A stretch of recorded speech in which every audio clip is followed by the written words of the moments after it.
Hey everyone, it's JT. Welcome to my live broadcast today, and it is called The 3 Types of Job Seekers. I'm going to get started here in just a second. So just want to give everyone a second to get things going. We will get started quickly, but I want to make sure you're on there. In fact, it will really help me to get started faster if you guys can put in the comments that you can hear this and you can see it. I will go live in just 1 second, but if you can hear me, give a shout out in the comments. Just give me a big heck yeah, along with where you're from. Tell me your location. What part of the world are you watching from today? Can't wait to talk with you all about the 3 types of job seekers, especially if you are thinking about getting a new job or maybe you're in the middle of a job search. This session is just for you. All right, so again, we'll give it 1 more second here. Make sure that you can see and hear me okay, and then we will get started. So give me that big shout out. I'm dying to see that you are all here loud and clear. I don't want to get going until I know that I've got some folks on the line. So once you say you can hear me, we're good to go. Oh, and it sounds like we are. Look at that. You guys can hear me. There we go. So we're good? We're good. All right. I'm just getting the hang of this, you guys. That's for sure. All right. So let me get up on the screen here and we will get going. And hello, how are you all today? So glad to have you here. So listen, before we get started, today's topic about job seekers, I want to know how many job seekers do I have on the line here? Are you actively looking right now? Then go ahead and share that. If you are thinking about a job search in say the next 12 to 18 months, you could put that up there as well. Or maybe you are, hey, JT, I am totally fine, but I'm a proactive individual and I like to make sure that I know my things. So I'm not looking for work right now, but I'm just here to learn. So tell me which one of those. Is it A, I'm looking for a job right this second? Is it B, I'm thinking about a job change in the next 12 to 18 months? Or C, not looking, but just want this information? So put that in there for me, okay? And that way I know that you guys are good to go. All right, so I am going to be breaking down for you the 3 types of job seekers that I see inside Work It Daily, day in and day out. I have been doing this now professionally for over 15 years. I've been a career coach for a really long time. And before I became a career coach, I was in HR and recruiting for many years. So I've also recruited a lot of people. I've met a lot of job seekers. You know, I've really seen all sides of this process. And I am here to tell you that these days there are 3 types of job seekers. And one of them in particular is the job seeker that has a more enjoyable job search experience and finds better opportunities faster. So if you would like to be that person, then you want to stick around and listen today and make sure that you fall into that category. And if you don't fall into that category right now, I'm going to walk you through what you need to do in order to do so. Does that sound good to everyone? Okay, great. So the first type of job seeker that we run into, the very first one, is what I call, and this is a harsh word and you're not going to like it, you might want to call it the passive job seeker. That's probably a nice way. We often refer to it as the lazy job seeker. The lazy job seeker. I'm sure none of you want to be in this category. However, let me tell you what a lazy job seeker is. A lazy job seeker is somebody who gets online, goes to the job sites, finds any job that they feel that they're remotely qualified for, and then just fills out the online application. We call this the spray and pray method of job search. And that's because we are taking the technology and, you know, sitting in our pajamas at home, typing out these applications and sending them off and waiting to hear back. Not a lot of work involved in that. It's very reactive. There's not a lot of strategy. There's not a lot of customization, not a lot of skin in the game. You are just posting to these jobs and hoping that someone will contact you and playing the numbers game, saying, well, gee, if I apply to enough of them, someone will surely respond to me. So here's the problem with job seeker number 1. The issue is that less than 3% of the people that apply online ever talk to a human being. And that is because this technology that is supposed to have made job search so much easier has now backfired on us a little bit. Now that everyone can apply, that's what they do. And lots of people who have no business applying to those jobs apply. So recruiters get hundreds, sometimes thousands of applicants, the majority of which are not a proper fit for the role. So what do? Well, they set up their applicant tracking system, also known as the applicant tossing system, to have parameters. And anyone that doesn't meet, say, 3, 4, 5, 6 parameters in the first pass, the system electronically dumps them from the mix and they never get looked at by the human eye. Now, out of say the 20 or 30 remaining applicants that are a fit, the recruiter then goes through and finds probably 10 that are the closest match and may start to reach out to them by email or have a phone screen with them and go from there. If we know, and studies show, that the average job posting gets over 100 applicants, and if they're only looking at 10 and maybe calling 5, you can see what I mean about a 3% chance of you ever getting contacted. So the lazy job search, even though you're not a lazy person, the lazy job search approach is completely ineffective and does not work. And it's really hard for me as a career coach to say that to all of you, because I can't tell you how many people come into the Work It Daily platform and say, I have been looking for work for 9 months. I have done everything, JT. And then they tell me what they've been doing, and I get to tell them that essentially they haven't been looking for work at all. That's hard to hear. But you want to know that information because you don't want to be this type of job seeker. It's demotivating. It's depressing. I mean, applying and not hearing back and not even, getting acknowledged, that is so hard for us to take. It really hurts our ego. The silver lining, the good news is that you should recognize that it wasn't a human being that was rejecting you. It was a computer. It wasn't even a real person. So you can't get too hung up on that at all. In fact, what you want to do is say, okay, JT, I get it. I don't want to be that type of job seeker. So let's talk about job seeker number 2. Now, job seeker number 2 is kind of the begrudging job seeker. So the job seeker that goes into it going, job search is hard and I hate rejection and it's so much work and I don't understand it and I'm probably going to not hear from them anyways. It's the negative Nelly. It's the angry Adam. They go into job search with this idea of proving that job search stinks. And this person always kind of gets me because I'm a career nerd and I love job search. I love helping people with their job search because I believe job search can be really fun and really interesting. But if you go into it with the mindset that it's hard and that it's bad, everything you look for will happen. So you know what I'm talking about.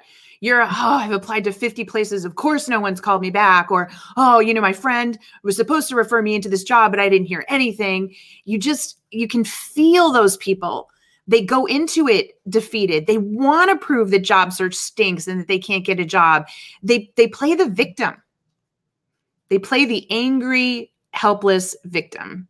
And all they talk about is how hard they're working in their job search. But meanwhile, they're giving off this aura, this energy that no one would want to help. I mean, think about it, folks. If we know that job search is a lot about networking and connecting with people, you don't want to be damaged goods. And if you're out there with this angry Adam, negative Nelly attitude, then people aren't all that inclined to refer you. They might smile and nod and go, sure, I'll help you with your job search. But then they don't refer you to their friends or they don't help you with the opportunities because they don't like what they see. You have got to display a truly genuine positive attitude towards this. And if you've got any kind of frustration going on, any kind of anger, any kind of insecurity in job search, it shows. Make no mistake, it shows. In HR, we're taught to really research that and, ask you questions and figure out, what you're all about. And we can always tell when somebody's angry, desperate, confused, scared. I mean, it's even if they're trying to hide it, you can tell. I mean, I could tell you stories like you wouldn't believe in my recruiting days. I'll save that for another day, but don't think you're hiding it.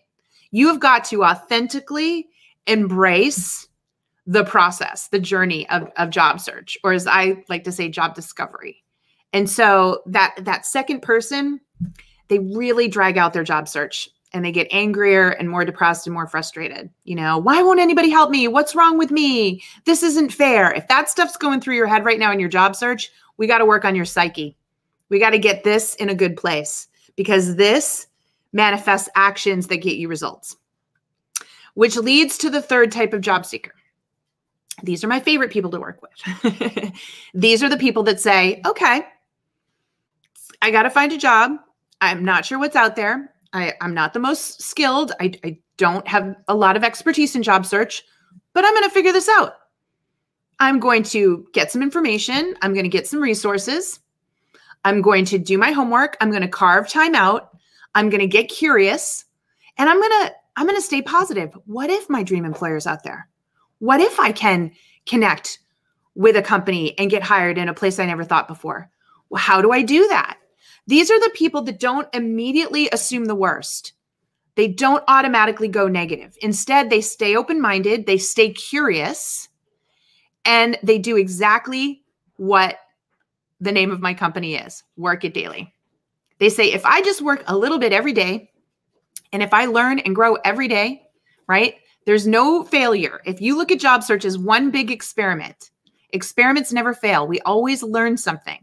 If you can go into job search every day and say, you know, if I just apply myself and every day I work on it and every day I look at what I've done and learn from it, I'm growing. I'm getting better. I'm getting closer. I can do this. And I'm going to feel so good on the other side of this when I put this energy and this effort in and I'm able to say, I got this job. I did what it took, right? Those people crush it in job search. They absolutely crush it in job search. They attract better opportunities. People want to help them. They just find things faster, right? Like moth to a flame, magnets. They attract based on the energy that they're putting out there, the mindset that they're possessing, the attitude and the actions that they're using to support their job search, because it's everything. So if I recap and you think about it, job seeker number one, no effort, no energy, lazy job searcher. Job seeker number two, making the effort, but angry every step of the way, putting out the wrong energy, pushing things away, not pulling things in. Job seeker number three, curious, positive, energy, attraction. You want to help them. You want to see them get hired. You're rooting for them because you love the attitude they're taking towards the job search process. Now, I don't know where we all got this idea that job search is so terrible. I get it. It's not the thing you want to do in your spare time. But if you can find a way to get curious about it, and if you can have fun with the process and be proactive, you will start to feel a sense of control. And when we have a sense of control, a sense of empowerment, that's where we can get really excited. And we have to celebrate the little wins. We have to create little wins for ourselves every day. We have to play it like a game. Job search is like a game. It's like a bingo board. You know, you've got all these activities on it, and every time you fill one in, you should celebrate. So you've got to really approach job search the right way. And that third job seeker, time and again, is the one that cuts the job search time down in half, you know, is landing their dream opportunities and is grinning from ear to ear. So now I've been honest with you. I've told you about the three types of job seekers. You're all going to come clean with me. Be honest today. Now, it doesn't mean this is how you're going to be in the future, because I'm going to start taking some questions and we're going to talk job search strategy for the rest of this session today to help you. Okay. So, but up until today, and you learn this, I want you to be honest with me. Were you a 1? Were you a lazy job seeker? Were you a 2? Were you an angry job seeker? Or were you a 3? Were you an energized job seeker? Which one have you been up until today? And then from that point forward, we're going to talk strategy so that everyone that is on this call today that is interested in becoming skilled at job search can be a 3. All right. Awesome. Okay. So let's see what we've got here. Now, while I'm waiting for my answers and all of that good stuff, I also want to put up some resources for you because I do love to do that. So let me bring up resources that might be of use to you. So let's see if we can get that here. Yeah, let's get that right here. So if y'all aren't familiar with it, you can head over to the site workitdaily.com. We're a free blog full of career advice that you can go over there. This article in particular has gotten a lot of traction this past week. It's called The 3 Areas Where Job Seekers Make the Biggest Mistakes. You know, folks, we believe Work It Daily, 10 minutes a day on your career will change your life, right? Everyone's so busy working in their jobs, they're not building their skill sets in their career. They're not building their career strategy. So if you're guilty of that, then in 2020, your New Year's resolution should be to spend 10 minutes a day working on your career, thinking about learning and growing as a professional, right? If you want to win, you got to work it daily. So 10 minutes a day, gosh, we've proven that people spend over an hour a day on Facebook and other social media tools, just liking and looking and generally making themselves depressed because they think everybody else's life is better than theirs. So if you want to get some more help in this area, this is a great resource. You can head over to the site. Just search the blog for job search. This article and lots of other ones will come up as well. So be sure to check it out. I think it'll really, really help you. All right, I'm going to come back on the screen here. And then what I want to do is take your questions. So let's see if I can get those up and through here. Now, lots of questions here. So shout out to Steve. Oh, I'm so excited that you're finding it's inspiring. You're here in San Francisco and the job search is always scary, not going to lie. Steve, I appreciate the honesty. Yeah, job search, okay, when you first realize you've got to do a job search, it's this big fear of the unknown. I get it. I'm not going to tell you not to be a little afraid or a little nervous, folks. I would never say that to you. That would be very unrealistic of me. But you got to get a hold of that fear. You got to do something about it. We don't want to stay paralyzed in fear. Let's take ownership of this job search. Let's make it fun. Let's make it a game. I always tell the Work It Daily members, we call them players, because they said, look, you're a player. You're here to level up. It's like sports, right? We're knee deep in football right now. So you gotta bring your game up. You gotta work on it. Get into your job search like a player. All right. You can do this. I know you can do it, Steve. So Deborah says rejection fear gets in the way. How to overcome. So let's first start to talk about rejection. I'm so glad you brought this up, Deborah. Shout out to you. Folks, I get it. No one likes to be rejected, but I think that we all take it too personally. Here's what I want you to imagine. I'm a recruiter, and in front of me is a bushel of green apples, and they all are green, and they're all, no bruises. They all look really good. And I'm supposed to pick one apple. Now, some are larger, some are darker green. They've all got little tiny nuances, but essentially they're all a bucket of green apples. So I've got to narrow it down and pick one. So I'm going to make some criteria like, okay, they should all be a certain size, or, oh, okay, and they're also going to need to be a certain shade of green. I'm going to pick a few criteria in order to narrow it down. In doing that, did I say that all the other apples were bad and terrible and nobody should ever eat them? Of course not. That's not what I'm saying at all. Well, that's what we're up against as recruiters.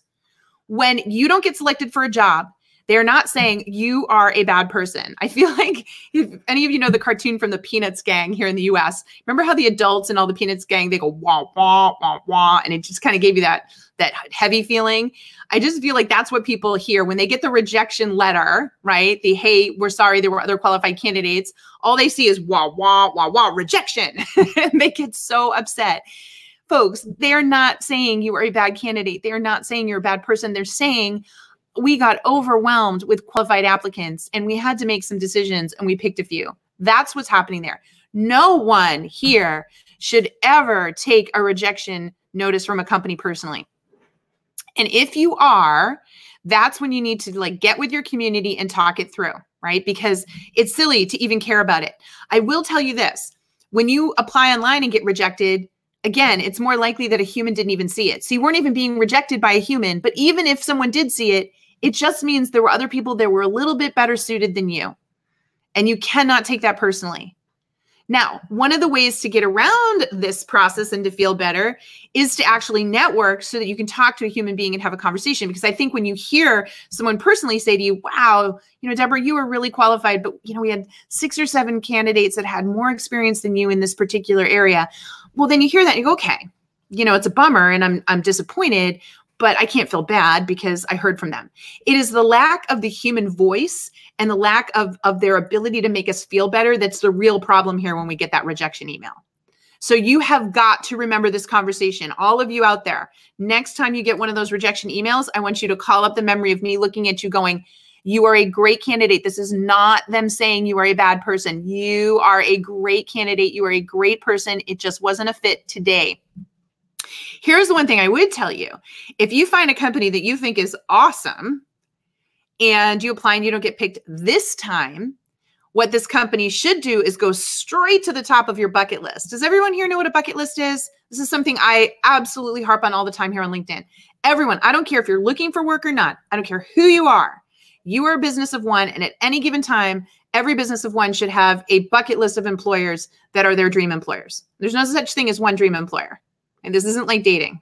There's not like true love.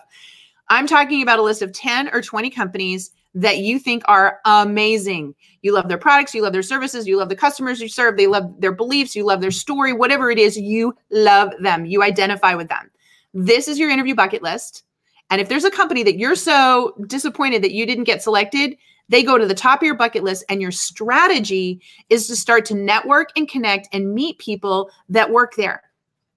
Because 80% of all jobs are gotten via referral. And if you start meeting people when you don't need a job and when they don't have a job available, it's a much easier conversation to have, right? So find out what events they go to, find out what industry associations they're involved in, see if you know somebody who knows somebody, have an informational interview, connect with them on LinkedIn and ask if they'll meet you for coffee, whatever it takes. start to build up your connections with people at the company. And what you'll do through that process is put yourself in a position to be considered. Now, I've told this story several times on LinkedIn, so for those of you that have heard it, forgive me, but one of my favorite stories about this was a young woman who I coached. She went to school, and not for sports management. She went to school and got a totally different degree, but wanted to work at ESPN. And so she applied to ESPN, and obviously doesn't even have a sports management degree, can't even get an internship. But what she does is she sets herself up with an informational interview. I'd just like to meet you. I'd love to understand what it would take to eventually get a job at ESPN someday. So she does that, and she makes the brilliant, brilliant move at the end of saying, this was really helpful. If there was one person in the organization you think I could learn a lot from, would you be willing to introduce me to them? She did this a total of 5 times. So each time she met somebody, and this is before she graduated, right? She was down near the school, near the ESPN campus, and she did it 5 times. So she graduates from college, she moves home, you know, literally like 2 hours away. And out of the blue, she gets a phone call. And it's a manager at ESPN she's never met before. And she says, what can I do for you? And she said, well, I had hired somebody for a role. They're about to start, and they backed out last minute. I absolutely need somebody in this role starting next week. I sent out an urgent message to all my peers, and 3 different people messaged back that they had met this incredible woman that they thought would be a good fit for my team. And it was you. So I want to interview you on the spot right now. And if you're a good fit, I'm going to hire you for this job. And that's how she got her job at ESPN with no sports management degree. So I tell you that story because she put the time and energy in. She had a blast doing it. I mean, who doesn't like having a meaningful conversation with somebody and learning about their work and their company, and then building a relationship with those individuals that eventually can pay off down the line? You know, folks, all this technology, all this social media, all this social networking, it's actually made us worse at this stuff. Really, truly. It's made us lazy. It's made us not want to try anymore. 660 million people on LinkedIn. Everyone has stopped networking on this platform. They amass connections, but people don't really have conversations anymore. A stranger reaches out to you and they're in your field. Are you willing to take 5 minutes out of your day to strike up a conversation? No, everyone's too busy. Too busy. We got to get back to basics. We got to get curious and engage in conversation and enjoy it and geek out on these things. That is how the networking occurs. And when you fall in love with what you do and you fall in love with the process and you get out there, the fear of rejection will go away, because it's not rejection. It's just a no, not today. And your motivation to go out and just meet more people and understand what they do for work and what they do in the industry, those sorts of things, that's going to make the difference. That's when you're going to start to see results in your job search. And it's fun. It's sure a heck of a lot more fun than sitting online and, getting blurry-eyed, filling out applications that are going into a big black hole. That's for sure. Right? So we have got to do what's called a proactive job search. We have to have a strategy and we have to have some fun with it. We got to customize it for ourselves. Okay. And that's how you get over the rejection, because you don't see it as a rejection anymore. And you've got an exciting strategy that you're working towards. Whew, that was a lot longer. Okay, what other questions can I answer for you all today? So I'm trying to bring up this as I'm using this new system. So folks, literally, this is day 2 live streaming here on LinkedIn. So thank you for all of you that are stopping by. I am live streaming every day this week, Monday through Friday at noon Eastern. Different topic every day based on the questions and the feedback that I've been getting from people. So if you've got ideas for questions, I go back through all the comments when the session is over and I look for them. You can also message me. In fact, I'm going to bring it up here right now for those of you that want to, let me see if I can bring this up. Banners. I'll put this up here right now. This is all the places that you can connect with me on social media. So I can, if you've got maybe a private question that you want to ask, feel free to send it to me through direct message if you don't want to put it in the public comments. Otherwise, I would love to see the topics that you want me to cover here on the live stream during the week, and tell me if you think this is worthwhile. So, okay, I get this one a lot. Lubna. Hey, Lubna.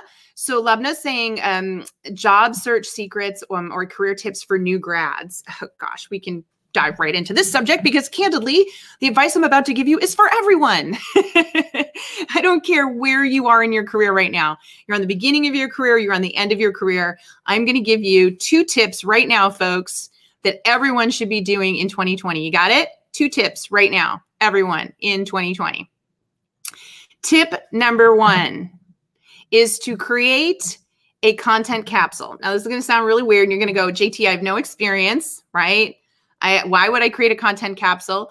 What you need to do is create your story, folks. You have to create your story around your brand, around your reputation. Every single one of you out there has what we would call assets, career assets. And they're different. You know, if you're new and recent grad, you have a new degree, what you lack in experience, you make up for in enthusiasm. You're more affordable than some of the more expensive people. Everybody here has career assets. It's your job to inventory what those career assets are and pull them together into a brand package. So it sounds crazy, but it's key.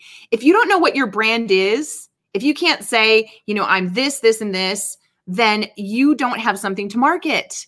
And if you don't have something to market, you're not going to be able to get results. You are a business of one. If I can drill that into 1 million heads this year on LinkedIn, you are not an employee. Every job is temporary. We live in a world now where you don't stay at one company your entire lifetime. You are a business of one who is going to have to sell themselves over and over and over again in your lifetime. No getting around it. Now, do you want to struggle every time you do that? Or would you like the opportunities to come to you? Do you want to have to go out there and, you know, face, you know, people are talking about rejection and knocking on doors. Do you want to be the door-to-door salesman? Or would you like people knocking on your door and saying to you, are you available? Pretty sure everybody wants to do the second one.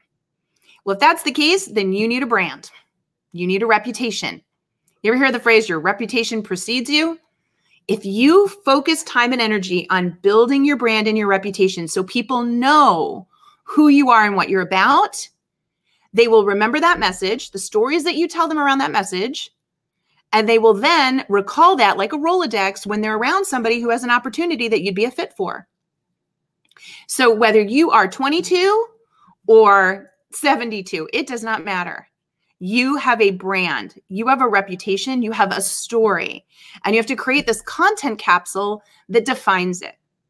So please take the time to figure out what that brand is, run it by some people, get it validated, and use it. And when you start using your brand, watch what happens. And your brand evolves.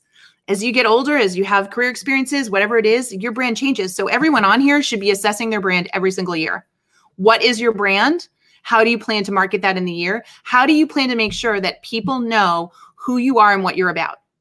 Because you don't want to have to figure that out when you are sitting there unemployed and running out of finances. That is not the time to build your brand. The time to build your brand is right now, where you can put time towards it every single day, where you can plan every month. You can attend events or do whatever to share your brand. You can do things with your brand on social media, whatever it is. Once you've defined your brand, you can use it. It's your reputation. If you don't like the term brand, it's your reputation management. But that's my first step for you, especially for my new grads, but for any age. The second tip I'm going to tell you right now is to find a micronet. Micronets are going to be the hottest thing in 2020. Micronets are the digital version of chambers of commerce and industry associations. So if you think about the evolution of technology, you have Facebook and LinkedIn. Facebook is the white pages, LinkedIn is the yellow pages. Plain and simple. They are nothing more than sophisticated yellow pages. What came out of the yellow pages was the need for a way for people to connect with a smaller group of people. And that's when we started having chambers of commerce and industry associations, groups, private groups where you could go and automatically network with the right people at the right time.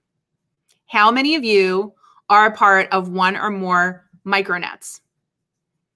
They're groups. And the thing is you might be a part of a lot of groups on LinkedIn, and groups on LinkedIn are great, but they're free and people aren't consistent in their engagement in them. A lot of them are too big and people aren't using them, not committing to them. Remember what I said? Everyone's got really lazy.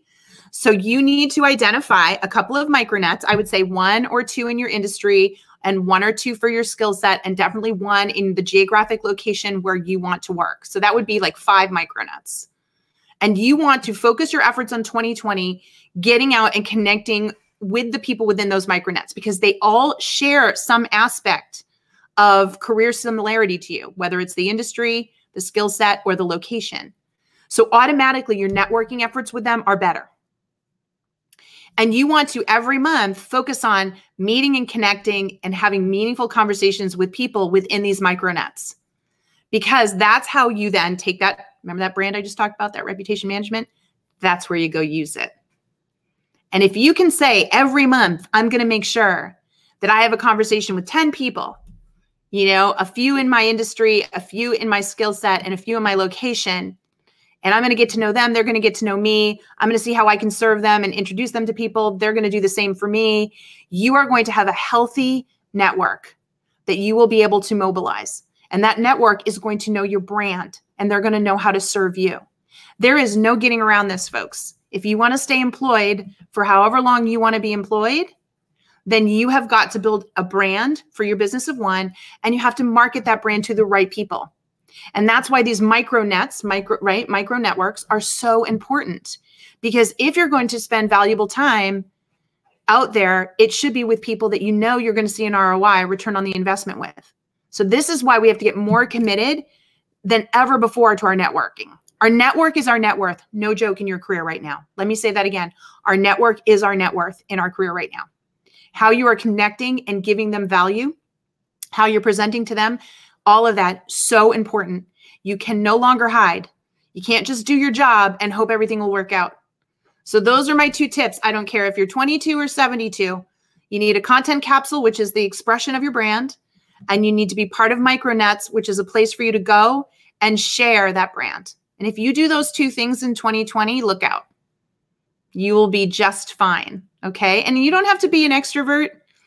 Introverts can figure this out too. There are plenty of introverts that want to network with other introverts. So no excuses for anyone here, right?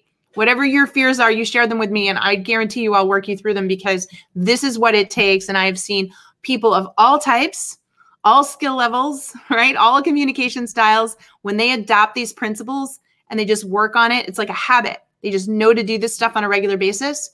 They don't look for work. Work comes to them. People reach out to them. And if you want to be that kind of person, you got to put the effort in on the front end. You've got to build, right? And get the cadence and the habits going in order to reap the rewards. It's like planting, right? Awesome. Okay, great questions. Ooh, so much going on here today. What else? What other questions do we have? Is this making sense to everybody? Yes. Is it helping?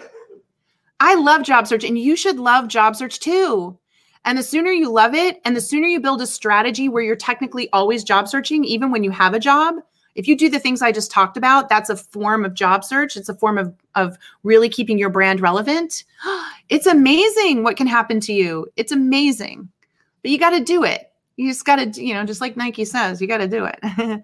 Raghu says, how do I approach beginning a career in an industry that is dull right now in my country? So what do you do when you want to start your career in something that doesn't have a lot of job opportunity? That's a great question. My advice to any of you out there, if you're working in an industry, let's look at it this way. If you're working in a shrinking industry, or an industry that's, you know, right now going through a phase where there's not a lot of jobs, the first thing I would have you do if you were working with me would be to inventory your transferable skills. So we want to take a look at all of the skills that you have that could be used in other types of industries and other types of roles. And that's really important, because folks, transferable skills are what should be front and center on the top of your resume, in case you're wondering. That's because when recruiters open up your resume and they can see the top 10 or 12 key transferable skill sets, they can start to automatically assess whether or not you can do the job, regardless of whether you have the industry experience or not. So your transferable skills are very important to identify and articulate to people. So once you have those, then my advice is to say, where are the jobs? Where are the jobs right now? What industries have the job? What work? And which of my transferable skills would apply? And the easiest way to do that is, again, through informational interviewing. So go find somebody, 1 or 2 people that are working in fields that do have job opportunities, and say to them, these are my 10 or 12 skill sets. Which ones are usable in this industry and why? So you just got to do your due diligence. Here's the thing, folks. You know, we assume that a recruiter can see our resume and put the pieces together and realize that we can do the job even though we don't have the experience. It doesn't work that way. It is our responsibility to connect the dots, put the puzzle pieces together, and create a full picture for them. That is the key. And so for you to find a job in another industry, at least, so that you can leverage those skill sets and be employed, is going to be on you to paint that picture, to educate them on that. And that's why you've really got to talk to individuals in the space, get them to refer you to the recruiters, get you to be able to tell your story. But you can't do that until you really get clear on your own skills and abilities. And I am amazed at the number of people that don't do this. I mean, show of hands here. Admit it. Say yes or no right now in the chat. Yes, I absolutely know, JT, what my top 10 key skill sets are. If someone was to ask me, I could tell them right now how I create value on the job, how I save or make enough money to justify my salary. Can you do that? Say yes. If you can't, be honest and say no. Right? There's a marketing issue. And I love giving analogies to help people understand this. Imagine a new business opened up in your town and they put a little sign up front. That sign doesn't say what they do for work, and you see no marketing from this company whatsoever. So there's no flyers in your mailbox. There's no ads in the local paper. You don't hear about them radio, TV. There's nothing outside the building. Nothing. Are you going to go take the time out of your busy day to park your car, walk all the way over there, go in and see what they're about, only to find out maybe it's not relevant to you? Probably not. No.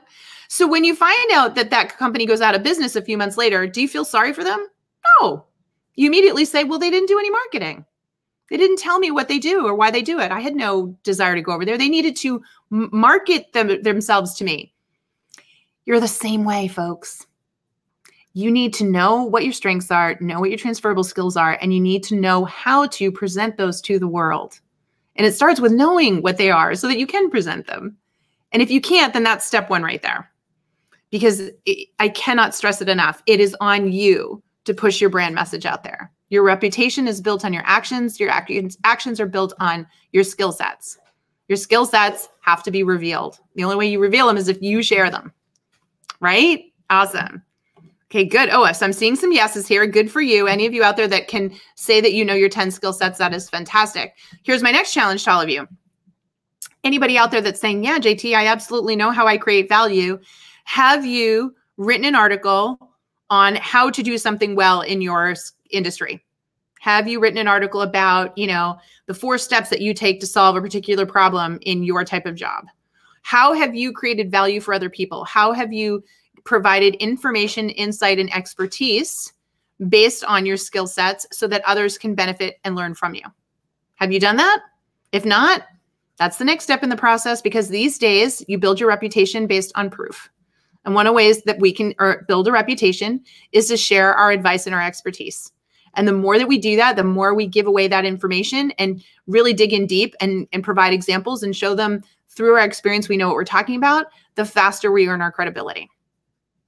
So that's the next step in the process for everyone. First, you identify your skill sets. Next, you figure out the right way to share your knowledge and prove to people that you have those skill sets. Because you can't just go out there and say, yeah, I'm an awesome project manager. I'm fantastic at operations. People go, okay, right, whatever. But if instead you can say, I've done 20 project management, been the lead project manager on 20 projects. Each of them have had its staff ranging in size of 5 to 50 employees, and the budgets have been between $10,000 and $2 million. Okay, now I believe you, because you were able to quantify your experience around that skill set for me. You were able to share that information, prove your expertise. And then if you were to say to me, and in that time, having done all those, here are the 4 steps that I always take when I take on a new project to make sure that it gets done on time and under budget. Here's what I wrote. So you write a little article that explains all that. Wow. Now that's how I know you're the real deal. And this is how people suddenly get, out of the blue, a phone call saying, gee, I read your article on LinkedIn about the 4 steps you always take before you start a project. It's really interesting. We have this project right now and we're having this problem, and I really identified it in the article that you wrote. Can we have a chat? And next thing you know, you're getting hired. This is the future of job search. Traditional job postings are going to go away because they're not working. Traditional job postings, let me say that again. Not this year, probably not the year after, but traditional job postings where you go and you read a job description and you apply, that's going away. As we evolve in our social media technology and our capacity to tell our stories and share our expertise, that's all going to shift. And eventually it's going to be employers seeking people who are sharing information that proves that they are right for the role.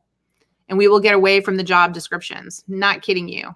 So that's coming, I would say, in the next decade. Certainly not next couple of years. But if you want to get a handle on it, again, if you want employers coming to you instead of you having to fill out online applications, it's all about your reputation and building that brand. Okay. Question here. I lost my job due to a restructuring. I don't have a degree in the field. Should I get one? So the answer to that question always, folks, and Brian, thank you for asking it, is it depends on the industry. It depends on your bucket list. Let's go back to that trusty bucket list, folks. See, you have to set up a job search that's right for you. No two people listening to this broadcast are the same. I would never, ever handle any of you the same way. If I was career coaching you, each one of you would have to be done differently because you're different people. You live someplace different. Your goals of what you want out of your career are different. Your experience is different. The types of employers that you want to work for are different. The types of jobs that you want to do are different. It is highly customized. And that is why one size fits all job search is an epic fail. That is why applying online is an epic fail. That's lazy job search. You do not necessarily need a degree. The way you determine that is by talking to people who work in jobs similar to the one you want at the employers you want to work at. So case in point, there's been this huge article running around right now about the fact that Apple and Google and Facebook hire a ton of people with no college degrees. It's all over the media right now. At least it's all in my feed, because I'm a career nerd. So, well, how can that be? Because those people have built reputations. They have expertise. They've shared and proven that expertise, everything I've talked about today, which prove they didn't need to have a college degree. So Brian, before you go rushing out, spending thousands, sometimes hundreds of thousands of dollars on a degree that you might never get the money back on, a much more no cost, other than your time and energy, way to handle this is to create a bucket list of 20 companies you love to work for, find people that work in the roles similar to you in those companies, reach out to them and ask, do you think a degree is needed for this role? Have you seen people get hired that don't have a degree? If so, what qualifications did they share? What was their background that made it okay for them to not have a degree? Just get the answers. Get curious. That's all I'm asking for all of you to do today. Replace your fear and your anxiety with curiosity. It's basically the same human emotion, right? Fear and excitement, same human emotion. Your body physically can't tell the difference. So how about we flip a switch today, everybody? How about we quit with the fear? Everyone, toss your fear right over your shoulder right now. Come on, do it. I want you to pick it up, toss the fear over your shoulder. And I want you to replace it with curiosity. And every time you get nervous or every time you have a negative thought about job search, I want you to remember JT saying, just get curious. What am I looking at here? How can I do it differently? What information am I missing? How can I get that information? Just get curious. Go out and find the answers. Okay, I promise you, it'll make all the difference. So Brian, get curious. We don't know if you need a degree or not. You're unique. Go out and do the homework. Ask around based on your needs, your wants, where you want to work, and you will find the answer. Does that sound good? I hope that made sense, Brian, because that's a big topic these days, and I'm really glad that you asked it. Sanjay says, I've been struggling with my resume and template. I've been trying to reach someone, but I've been unsuccessful. Sanjay, so anytime you need help with your resume template, you have to be inside the Work It Daily program. So make sure that you reach out to support. And if you don't have your access inside the platform, then they can help you get the access. Once you're inside the platform, then you can work directly with the coaches and they will take a look at your resume for you and help you get feedback on it. Okay, cool. Awesome. So I saw another question here I want to try to get at, if I can get through. Guys, you're going so fast for me here today. I got to find a better way to get these questions in front of me. I promise this is something we're going to work on this week as a team, just so many of you. Is it better to use a normal resume format line after line or a mixed resume format with the info spread around different pages? Oh, great question, Michael. So let's talk resumes for a second, folks. First of all, I cringe every time I hear about people who unfortunately are spending hours, days on their resume. Even worse, when they overspend, they spend hundreds, sometimes thousands of dollars on having their resume designed. My issue with it is that most resume formats are not designed for the recruiter. Recruiters are skimmers. Less is more. They want white space and they want it in a format that works for them. So their eye works in a Z pattern. This is a proven fact. The human eye works in a Z pattern, left to right down the page. And so in the top fold of your resume, you need the key skill sets and any key qualifications they were told you need to even be considered for the job. So there's a format for that, right? Things like your degrees, your certifications, languages, industries, key skill sets, etc. Then there's the work history. And in the work history, you always lead with your job title bolded, followed by where you work. They care about the job title more than they care about where you worked, folks, because they want to see job title progression. So they quickly want to skim the job titles and see, have you been growing your career? And then any additional information that's relevant is at the end. But you have to design what we call a 6-second worthy resume. So please don't use any of these crazy layouts. Sometimes people say, but JT, I'm in the arts world. They're expecting something a bit more artistic. Okay, I get that. There's exceptions to every rule. But I would argue for people that are on here today, 90% of you should be using a traditional, updated, white space driven resume. And, that is just something that's so key. And I can't stress it enough. There are so many people out there grabbing free resume templates, and they're really outdated. Like if there's an objective statement on your resume, they're not getting read. If you're using fancy fonts like curly fonts, not getting read. If you're using that crazy layout, not getting read. Simple, straightforward, clean line fonts with just the facts. Resumes should be very easy to read these days. And if they're not, then I'm telling you it's getting tossed. And I get so frustrated because I have people come inside Work It Daily. So when they come inside, well, the first thing we do is we have them send their resume as a PDF and we look at it. The coaches look at it and then they record a video and tell them what's wrong with it and how to fix it. So I can't tell you how many resumes I'm seeing these days. They're 3 pages long. They've got like 1/2-inch margins on either side. They're filled with text. The text is like 0.8 font because they had to make the text so small to get it all on there. And it's all this flowery language, like I'm a this, I'm a that. The problem with resumes like that, folks, if your resume is text intensive and over the top like that, please understand the impression you're sending. You look desperate, you look narcissistic, and you look like you're trying way too hard to impress.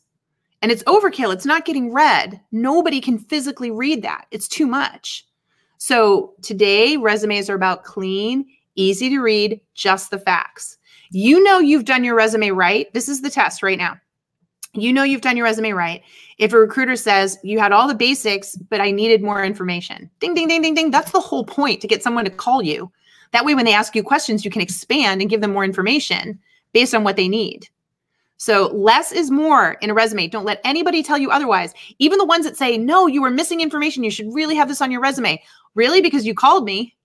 I got the phone call because you called me, so something was right. So psychologically, they're not even realizing that less is more. And that's how it's getting it done. But that is how it's getting it done. So be working on those resumes and making sure that they're white space, clean line. I cannot stress it enough. And please, if anything, a public service announce, enough with the objective statements, enough with the summary statements. They do not get read. You are wasting valuable space on your resume. Okay. All right. I hope that helped. Oh, so many great comments today. Okay. I'm going to stay just a little bit more today and then I'm going to be jumping off. I really thank you all again. If you are liking this session, please pop a 1 in there. If you're liking the session, let me know. If you're not loving it, then I guess you can give me a 2 and tell me no. That's all I'll know. 1 is a yes, 2 is a no. And if you have questions, comments, feedback, things that you want to see in upcoming sessions, make sure that you put them in there for me as well, right? While I'm waiting for some final questions before I end for the day, just a reminder, I'm broadcasting every day this week at high noon Eastern Standard Time, taking a topic and then taking your questions. Please remember, and I know it sounds hokey and corny, but I don't care. I'm doing it. I am trying to reach the goal of helping 1 million people on LinkedIn grow their careers in 2020. So big, bold thing. How am I planning to do that? Well, 2 ways. 1, hosting a lot of these live streams and trying to help you all. But 2, I am part of LinkedIn's new newsletter program. So twice a week, I write a helpful article around growing your career. And it comes to your inbox Sundays and Wednesdays.